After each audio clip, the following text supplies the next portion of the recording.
Bonjour à tous, bienvenue à ce troisième webinaire et merci d'être. Je suis Fabien Barois, Chief Marketing Officer chez Vecchia. Aujourd'hui, je suis accompagné de Ronan, qui est Lead Data Scientist chez Vecchia, docteur en Machine Learning, et Cyril Bonjour à tous. Grison, qui est Product Owner chez Vecchia. Bonjour. Et aujourd'hui, le webinaire qui va parler data, machine learning et prévision. Dans la première partie, c'est Ronan qui va un peu nous expliquer comment ça se passe sous le capot. En fait, on parle beaucoup de prév dans le domaine de la supply chain et on parle beaucoup de machine learning. On trouvait ça intéressant que les explications simples puissent venir de la voix d'un docteur en machine learning. Et puis, ce qui sera intéressant, du coup, c'est que Cyril nous montrera un peu dans le monde réel comment ça s'applique sur la plateforme. On terminera par une séquence de questions-réponses de 5-10 minutes. Donc, n'hésitez pas à poser vos questions au fur et à mesure. Moi, je les récupère et puis à la fin, on les sélectionne et puis on pourra y répondre au fur et à mesure. Et voilà, Ronan, je te passe la main. Ok, merci Fabien. Donc l'objectif de cette première partie, ça va être pour moi d'illustrer tout ce qu'on peut faire finalement avec les données dans un cadre supply et tout ce que ces données peuvent apporter. Et ce que j'espère, c'est qu'à la fin de cette partie, je vous aurai convaincu que l'exploitation judicieuse finalement de la donnée en supply peut avoir vraiment un impact très positif pour vous. Alors, un problème qui est omniprésent dans les problèmes de supply, c'est de pouvoir anticiper ce qui va se passer de manière à pouvoir assurer le meilleur taux de service possible à ses clients, tout en maîtrisant ses coûts de stock. Donc, gérer au mieux ce compromis de service level versus stock, coût de stock maîtrisé. Alors, il y a plein d'éléments qui sont intéressants à prédire dans un contexte supply. Donc, des exemples, ça peut être les ventes d'un produit, ça peut être les commandes faites par certains clients, et ça peut être tout un tas d'autres choses. Mais une caractéristique commune de ce type de données, finalement, c'est que ce sont des données qui évoluent dans le temps. Et le cadre général pour décrire ce type de données, ce sont les séries temporelles. Donc graphiquement, une série temporelle, ça peut être représenté par la courbe orange que vous voyez là. Donc ici, cette courbe représenterait par exemple l'évolution au cours du temps des ventes d'un certain produit. Donc on voit qu'il y a des pics de vente suivis de certains creux, etc., avec une évolution. Et dans le cas des séries temporelles, en général, on a accès à l'historique passé. Donc, c'est la partie de la courbe orange qui est pleine. Et on se trouve à un instant présent, donc symbolisé par le petit trait vertical sur l'axe des temps. Et ce qu'on cherche, c'est à savoir quelle va être la forme de la courbe orange prise dans le futur. Donc, pour tous les instants futurs. Donc, la partie hachée, en fait, de la courbe orange. Alors évidemment, on n'a pas de boule de cristal pour savoir ce qui va se passer. Donc, comment on peut faire? Bien, tout simplement en regardant ce qui se passe dans le passé. Donc, on va regarder l'historique et essayer d'identifier des patterns récurrents. Donc, en l'occurrence, sur cet exemple, ce qu'on voit, c'est qu'on a une succession de pics et de creux de vente qui sont plus ou moins régulièrement espacés dans le temps. Donc, ça, c'est des patterns assez récurrents. Et une fois qu'on a identifié ça, on va essayer de les reproduire dans le futur pour anticiper ce qui va se passer. Donc là, sur cet exemple, on voit qu'à l'instant présent, on vient un peu d'avoir un creux dans les ventes. Et donc, en se basant sur l'historique passé qu'on voit là, on peut en déduire que probablement, on va avoir une tendance à la hausse dans un futur proche. Alors, comment identifier ces différents patterns? Donc historiquement, les premières méthodes qui ont été utilisées en fait sont des approches dites statistiques, et depuis quelques années se développent des approches machine learning, donc qui sont désormais une technologie très mature pour résoudre ce genre de problème et qui peut apporter beaucoup. Donc ce que je vais faire là, c'est que je vais décrire un peu ces deux approches, en commençant par l'approche dite statistique. Alors, quelle est l'idée générale de ce type d'approche? C'est de faire ce qu'on appelle du fitting de courbe. Alors, je m'explique. Si on reprend l'exemple de tout à l'heure, donc la courbe orange que vous voyez en bas à gauche, comme je l'ai dit, on voit que il y a des pics et des creux à peu près régulièrement espacés dans le temps. Et donc, ce qu'on peut se dire, si on essaye d'approximer un peu cette courbe orange et d'en abstraire les caractéristiques principales, c'est finalement que c'est plus ou moins un signal sinusoïdal, donc la courbe verte qui est représentée ici, donc une fonction assez lisse et périodique, plus un certain bruit, puisque évidemment la courbe orange va jamais être parfaitement lisse comme la courbe verte, donc il y a un petit bruit qui est dû aux aléas quotidiens. Alors la courbe verte, c'est ce qu'on appelle un modèle paramétrique. Pourquoi paramétrique? Parce que il dépend de paramètres. En l'occurrence, ici, on aurait deux paramètres. L'amplitude, donc le paramètre numéro 1, ce serait l'amplitude des ventes, donc la différence entre les pics, la valeur maximale, donc les pics et les creux.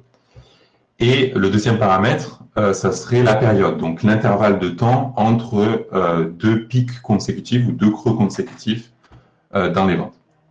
Alors maintenant, ce qu'on cherche à faire, c'est du fitting de courbe. Qu'est-ce que c'est le fitting? En français, c'est l'ajustement de la courbe verte sur la courbe orange. Donc, on va chercher à faire correspondre le plus possible cette courbe verte et cette courbe orange. Alors, pour ça, on va ajuster numériquement les paramètres du modèle. Donc, on va ajuster l'amplitude de manière à ce que celle de la courbe verte et de la courbe orange soit le plus proche possible. Et ajuster le deuxième paramètre aussi, qui est la période. Et donc, ce qu'on voit là, c'est qu'on obtient une courbe verte et une courbe orange qui sont pas exactement les mêmes, mais qui se ressemblent. Et là, on voit que la courbe verte capture certaines caractéristiques, en tout cas, de la courbe orange. Et ce qui est intéressant, c'est que le modèle paramétrique qu'on a donc fité, il n'est pas seulement défini sur la partie de l'historique, il est défini pour tous les patents et en particulier dans le futur. Et donc maintenant, on peut utiliser ce modèle donc fité pour prédire à peu près grossièrement ce qui va se passer dans la vie. Voilà donc l'idée des approches statistiques.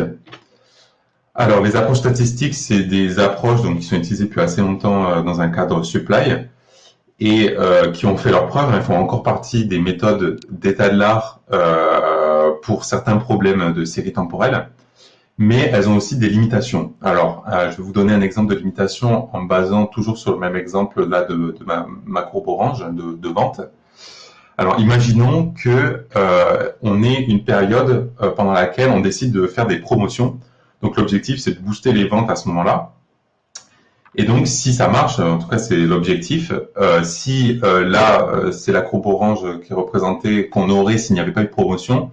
Alors, si on fait des promotions, on peut espérer que potentiellement, on va avoir une hausse des ventes et donc la courbe va être un peu modifiée. Mais là, maintenant,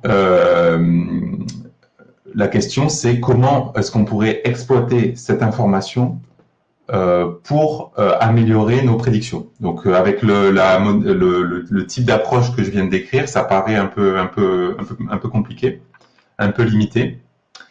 Et c'est là qu'intervient, c'est là qu'on voit un peu l'intérêt d'avoir des approches plus générales, donc du machine learning. Alors, de manière ultra simplifiée, on pourrait voir dans ce contexte le machine learning finalement comme une généralisation de l'approche que je viens de présenter, donc du fitting de courbe. Alors, je m'explique pourquoi une généralisation. En fait, ce qu'on faisait jusqu'à présent, c'est qu'on fitait un modèle qui prenait en entrée le temps, donc la temporalité, et qui retournait, donc il y avait certains paramètres, faisait un calcul et en sortie donnait une quantité d'intérêt, par exemple les ventes ou les commandes. Là, avec le machine learning, ce qu'on veut, c'est avoir un modèle finalement qui prend pas en compte juste la temporalité, mais plus généralement un contexte beaucoup plus riche. Donc ce contexte, par exemple, pour revenir sur l'exemple précédent, peut tenir compte des promotions ou d'autres événements.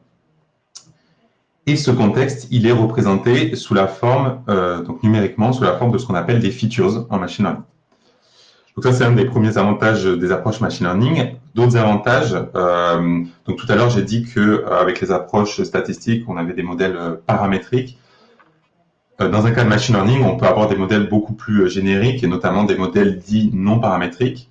peut avoir des modèles beaucoup plus complexes qui permettent d'apprendre finalement des représentations beaucoup plus abstraites, donc d'identifier des patterns dans les ventes qui sont très complexes à identifier même pour des experts métiers. Et un autre avantage, c'est que ces modèles, donc s'ils sont bien faits, ils peuvent aussi sélectionner automatiquement dans le contexte, donc dans toutes les features fournies en entrée, finalement, quelle est l'information pertinente pour une bonne prédiction. Et enfin, au niveau de la sortie du modèle, on est un peu plus flexible dans le sens où, au lieu de prédire des ventes brutes ou des commandes, on peut se permettre de faire des prédictions un peu plus complexes, donc par exemple des probabilités sur les ventes, probabilités sur les commandes. Donc on a finalement une généralisation un peu de l'approche statistique classique qu'on a vu tout à l'heure. Alors maintenant, je vais me concentrer sur la partie features, donc les entrées du modèle, et plus précisément comment on passe de la donnée brute à disposition à des features exploitables par un modèle de machine learning. Alors la problématique qu'on a, c'est qu'un modèle de machine learning, comme tout algorithme, il va prendre en entrée des valeurs numériques, alors que les features, elles, sont pas forcément dans ce format. Par exemple, on peut avoir, pas les features, mais les données initiales, on va dire, sont dans un autre format. Par exemple, elles peuvent être sous forme de texte, d'images ou enfin des données de différentes natures. Et il va falloir transformer ces données brutes en une feature numérique.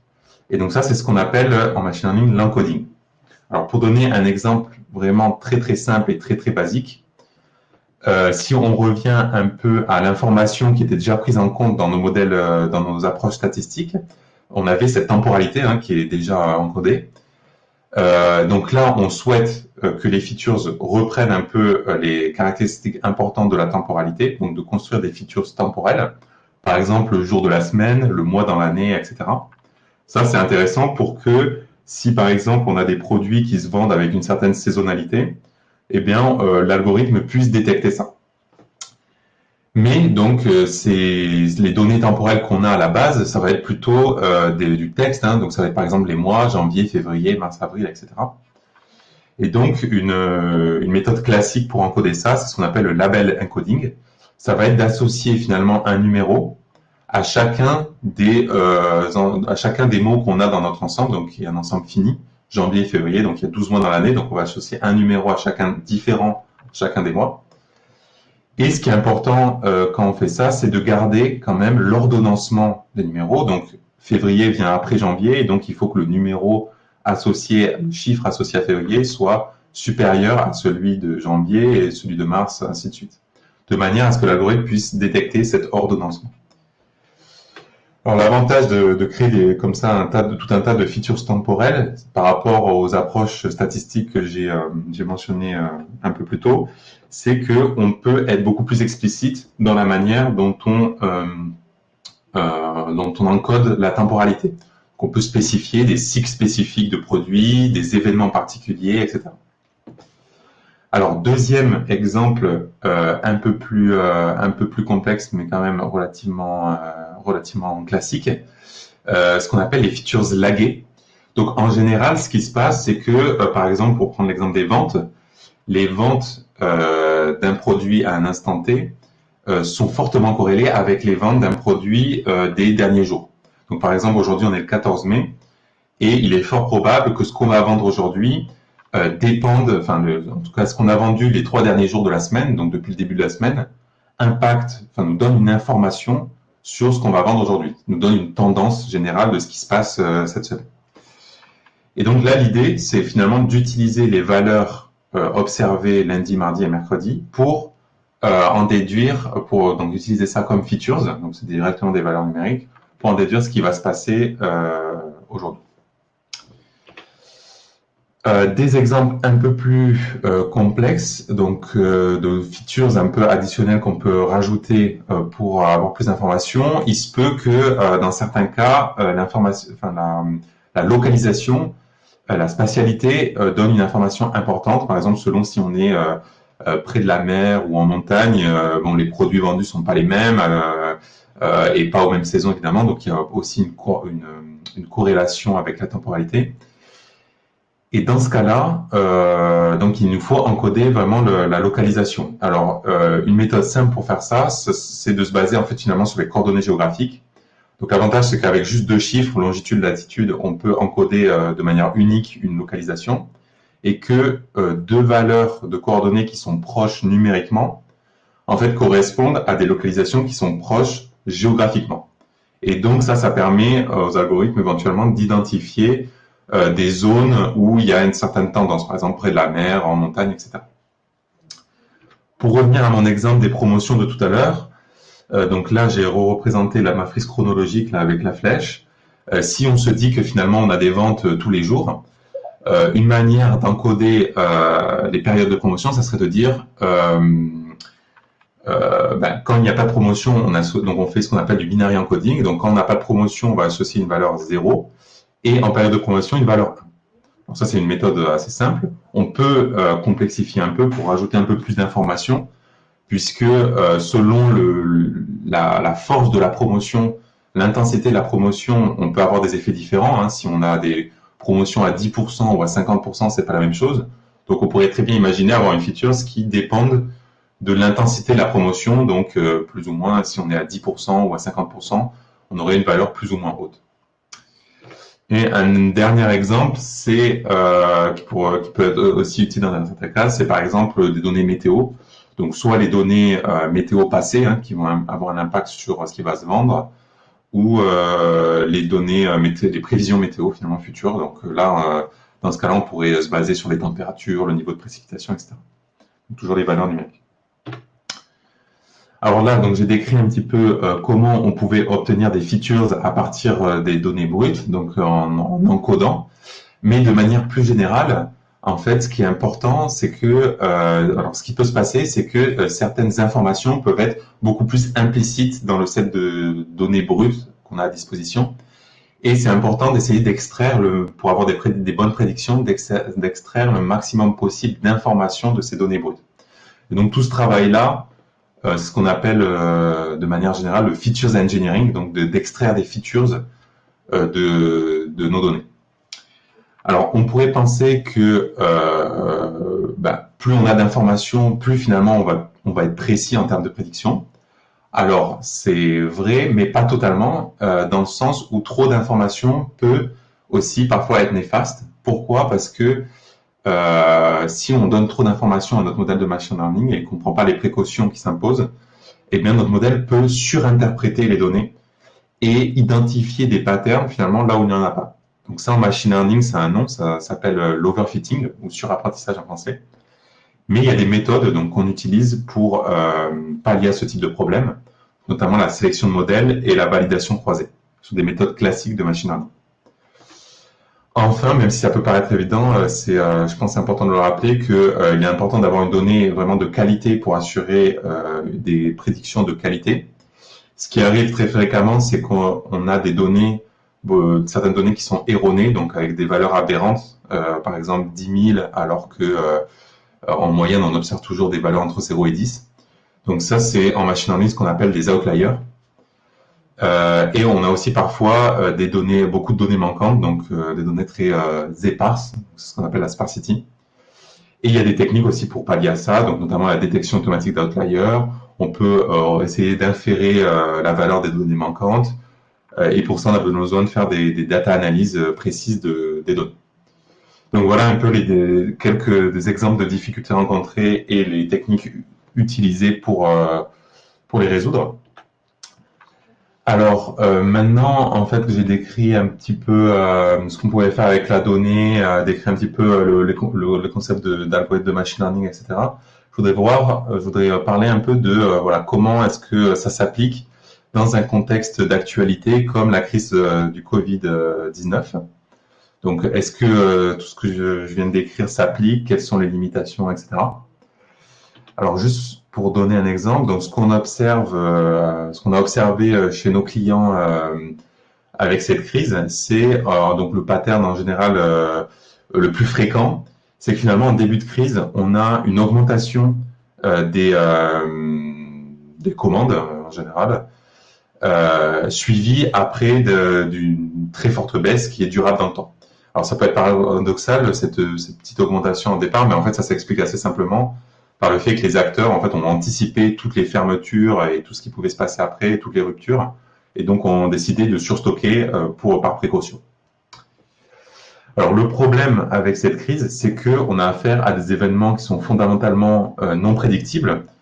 Ce que je veux dire par là, c'est que ce sont des situations qui n'ont jamais été observées auparavant. Donc, dans tout ce que j'ai présenté, les méthodes que j'ai présentées de prédiction, il n'y a pas de magie. On se base toujours sur des patterns récurrents dans le passé et ce qu'on observe dans le passé pour prédire le futur.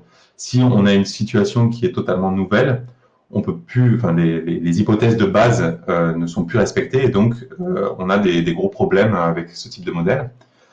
Et ceci illustre le besoin de garder toujours des êtres humains dans la boucle, donc des experts métiers qui vont pouvoir ajuster, justement, tenir compte du contexte pour ajuster ces prédictions. Alors, ça ne veut pas dire qu'on peut rien faire, hein. On a quand même eu des attentes clients pendant cette crise. Donc, une attente client à court terme pendant la crise, ça a été de maintenir une prédiction comme si de rien n'était, donc comme si la crise n'avait pas eu lieu. Et de manière à ce que les experts métiers après puissent tenir compte du contexte et de leur expertise pour ajuster ces prédictions.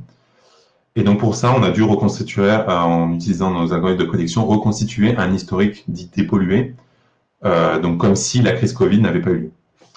Une autre attente des clients pour demain, donc pour le futur, c'est que cette crise Covid, en fait, elle n'impacte pas la qualité des prédictions à l'avenir, puisque évidemment les algorithmes de prédiction se basent sur le passé pour prédire le futur. Et donc, il faut qu'ils tiennent compte du caractère exceptionnel de cette crise. Et pour ça, on peut appliquer un peu les méthodes que j'ai décrites précédemment, donc avec des features, introduire des features, donc un peu à la manière des promotions. Cette fois-ci, en fait, c'est comme si on avait le contraire d'une promotion, donc ce qui crée une diminution des commandes, et donc on peut utiliser des features pour encoder ça. Mais le message ici, c'est qu'il est important de garder l'être humain dans la boucle pour pouvoir ajuster les prédictions en temps réel pour gérer la crise. Alors ça fait la transition avec la deuxième partie. Donc je vais laisser la parole à Cyril sur cette partie 2. Ouais, effectivement.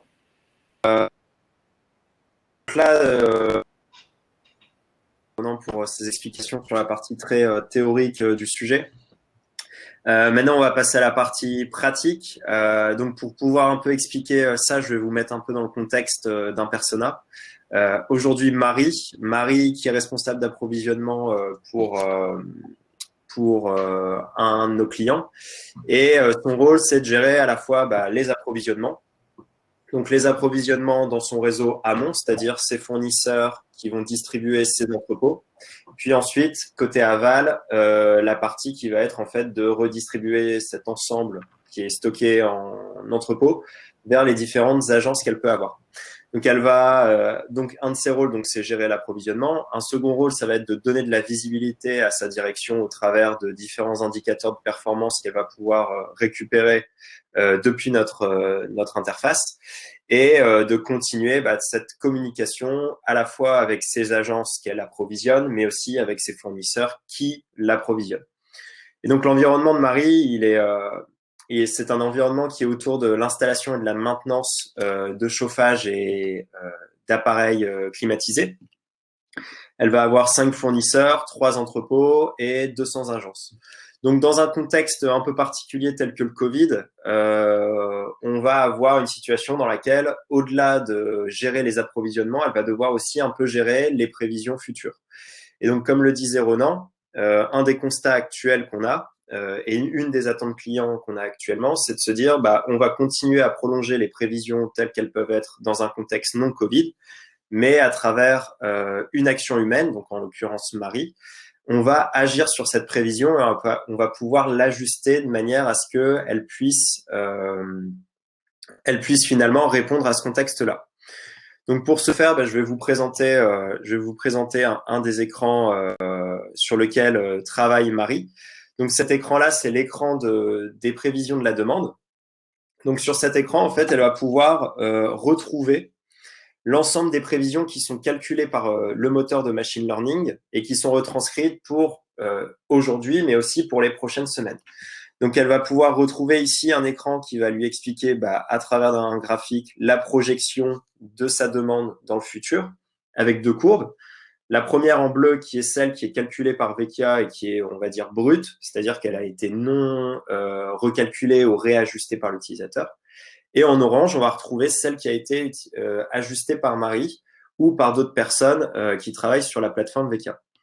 Donc là, un constat qui est un peu intéressant, c'est que sur cette courbe-là, on voit bien que la courbe orange est en deçà de la courbe bleue. Tout simplement parce que dans le contexte Covid, Marie a pu créer des ajustements qui ont pu permettre en fait de pouvoir relisser l'activité future face à la crise Covid.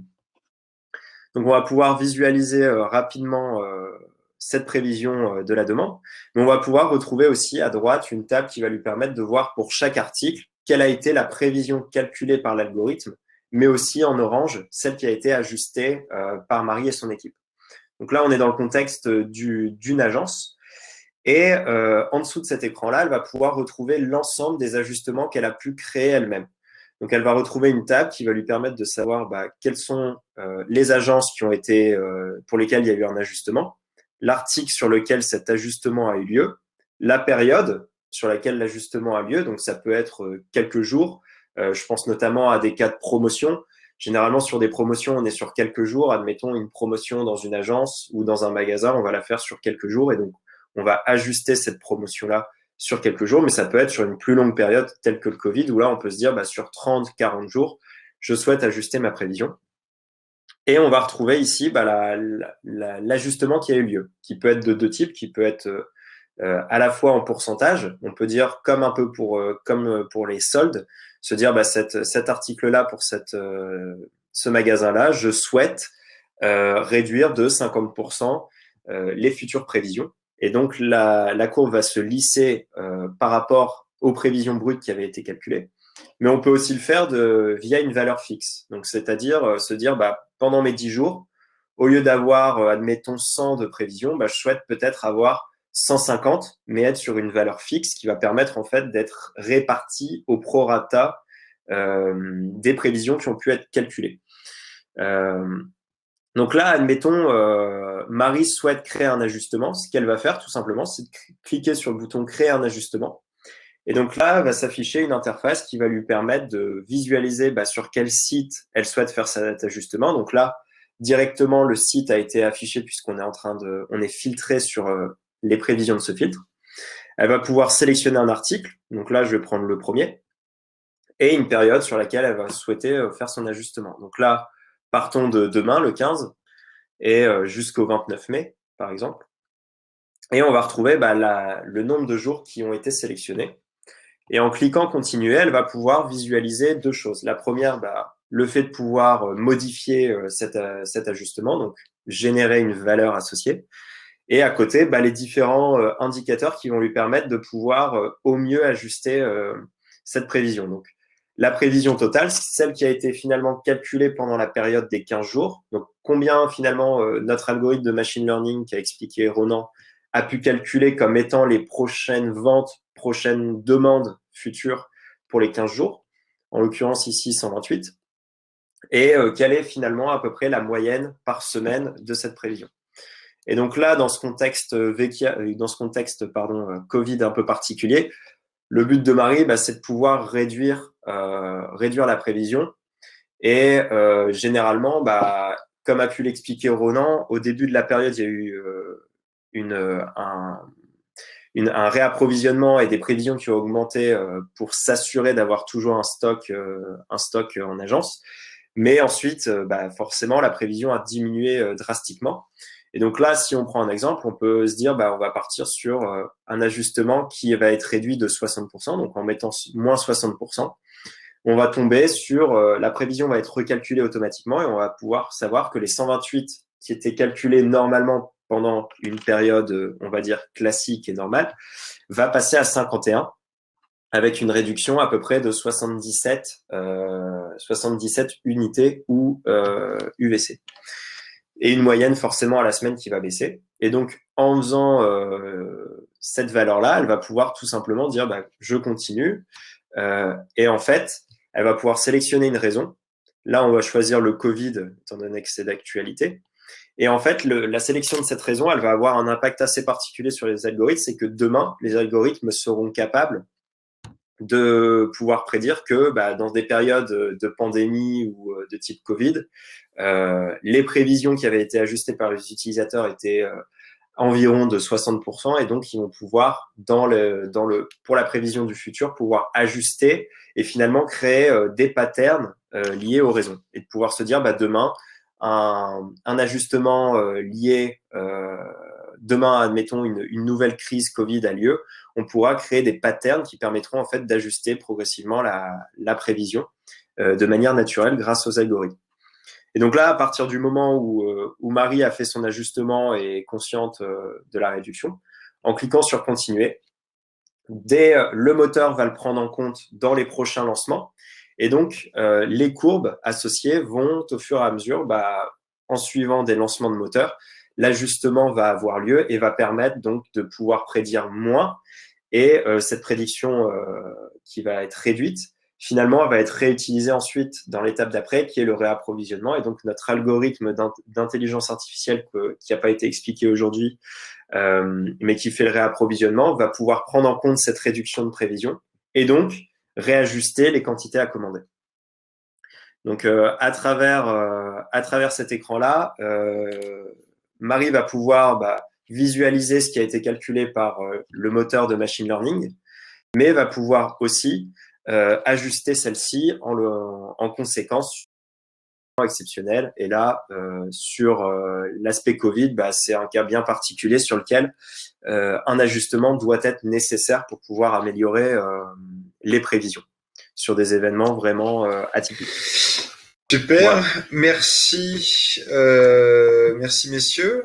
Donc effectivement, ce qu'on a pu voir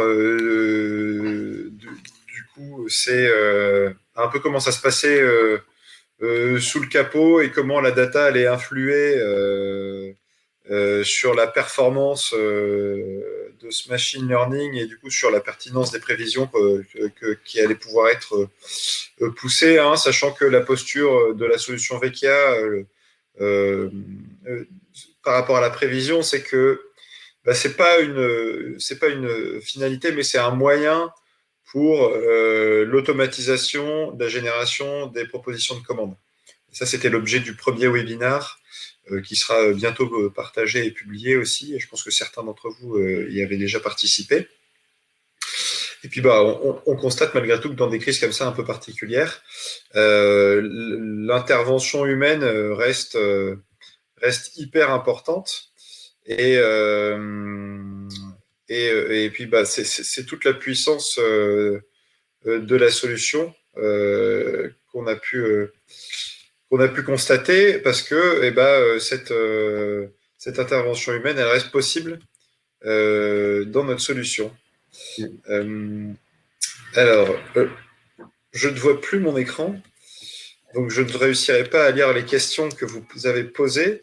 Je crois que Ronan et Cyril, vous les voyez, ces questions-là ? Ouais, tout à fait. Là, il y a justement une question pour Ronan qui est comment identifier parmi toutes les datas et à l'infinité de leurs combinaisons possibles, celles pouvant conduire à des features pertinentes en entrée du modèle que l'on cherche à construire.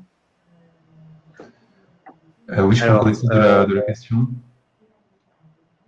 Ouais. Donc, pour répondre il y a deux questions en fait dans cette question. Donc effectivement, oui, il y a beaucoup de. Disons qu'à partir de là, alors il faut bien dissocier en fait dans la question, je pense, les données brutes qui elles sont vraiment finies. Et après, il y a la manière dont on les encode. Donc, en fait, pour une information donnée, par exemple, donc la temporalité, comme on l'a vu, la spatialité, etc., il y a potentiellement plusieurs manières de la représenter, de manière à faciliter le travail de l'algorithme de machine learning pour apprendre une représentation pertinente. Donc ça, effectivement, ces combinaisons-là sont infinies, mais l'information en elle-même, elle est finie, quoi. Donc après, ça dépend si la question porte plus sur la partie, disons, encodage. Donc ça, c'est une vraie problématique en général. Donc il y a bien sûr toute une littérature sur la manière d'encoder selon le type de problème de série temporelle. Bon, voilà. Après, c'est l'expérience aussi qui parle, donc sur la manière d'encoder certains types de features, features temporelles, features spatiales, features de contexte, etc. Donc ça, c'est beaucoup avec l'expérience et avec les erreurs. En machine learning, il y a beaucoup d'erreurs. Après, sur l'information pertinente, donc pour vraiment déceler si une information est pertinente ou non, là, ce qui se passe, c'est qu'on peut appliquer ce qu'on appelle des tests statistiques, donc notamment des tests de corrélation, pour essayer de voir si finalement il y a corrélation entre un type de variable, donc un type d'information, et la sortie qu'on cherche à prédire. Donc voilà, il y a un peu cette distinction, je pense, qu'il y a à faire entre l'information elle-même et la manière dont on l'encode.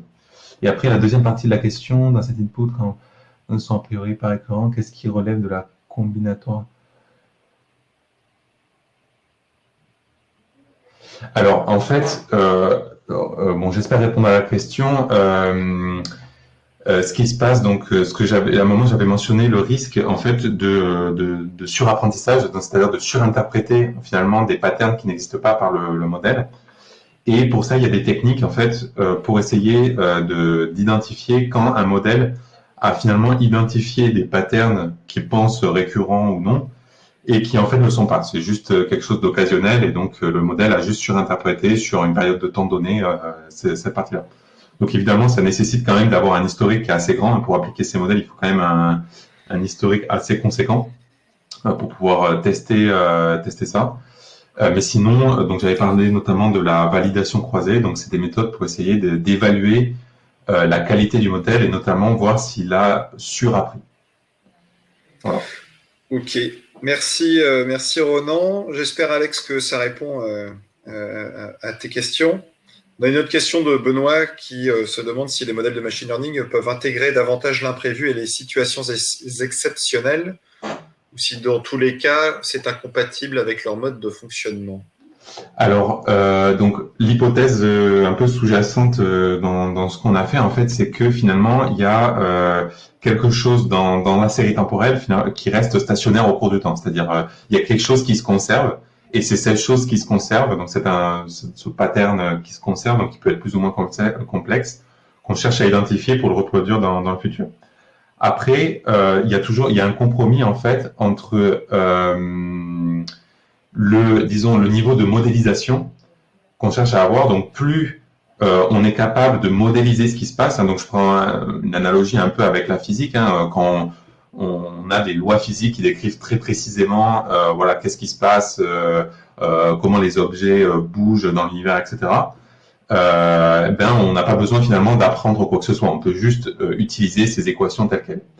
Par contre, on pourrait très bien imaginer, par exemple, un être humain, la manière dont il fonctionne après sa naissance, il connaît pas les lois de l'univers, il sait pas comment tombe un objet, etc. Donc il va les apprendre par essai-erreur. Donc il va appliquer finalement du machine learning pour essayer d'apprendre qu'est-ce qui se passe dans quelle situation. Donc il y a toujours ce compromis. Plus on cherche à être précis sur des situations exceptionnelles qu'on n'a jamais vues, plus il faut avoir un niveau de modélisation fin, en fait, finalement. C'est-à-dire, plus il faut apporter d'informations a priori au modèle. Donc, encoder, entre guillemets, dans le modèle déjà, comment se comporte la série temporelle dans différentes situations. Voilà. Très bien. J'aime bien le parallèle que l'humain fait du machine learning.